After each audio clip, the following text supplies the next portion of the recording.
So యూజువల్‌గా real estate అంటే చాలామంది హైదరాబాద్ మీదనే ఇంట్రెస్ట్ చూపుతారు.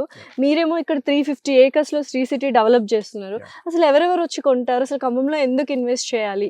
ఎన్ఆర్ఐస్ కానీ, వాళ్ళు అంటే పెద్ద పెద్ద పొలిటికల్ లీడర్స్ కానీ, బిజినెస్ మ్యాగ్నెట్స్ కానీ హైదరాబాద్ అనే అంటున్నారు. Right. Why Khammam? So just brief about my background. నేను Hmm. ఇన్వెస్ట్మెంట్ బ్యాంకర్ కింద ఉండేవాడిని.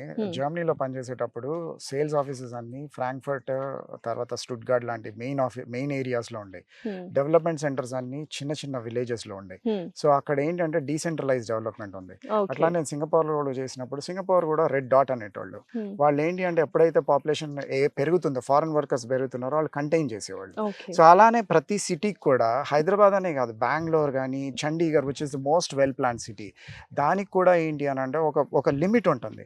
ఆ లిమిట్ దాటాక ఏంటి అంటే ఎంప్లాయీ ప్రొడక్టివిటీ తగ్గిపోతుంది. హ్మ్. సో కంపెనీస్ న్యాచురల్లీ మీరు ఇప్పుడు 2 hours 3 hours జనరల్గా హ్మ్. 2 hours 3 hours మీరు కనుక ట్రాఫిక్లో గడుపుతా ఉంటే, హ్మ్. This is all mental skill, right? Definitely. So ఈ స్కిల్ మీరు ఫ్రస్ట్రేషన్ తోటి ఏంటి అని అంటే పెద్దగా ప్రొడక్టివ్ అవ్వలేరు. హ్మ్. కాబట్టి there is also this push from the government to actually move jobs to tier 2 and tier 3 because Yes. మనది మ్యానుఫ్యాక్చరింగ్ కాదు, మీరు ఇండస్ట్రీకి వెళ్ళి చేయాల్సిన అవసరం లేదు. హ్మ్. మీరు ఎక్కడ ఐటీనే ఎక్కువ ఉంటది కాబట్టి కూర్చొని yes. సో రేపు రాను with the advent of AI and quantum computing and stuff, right?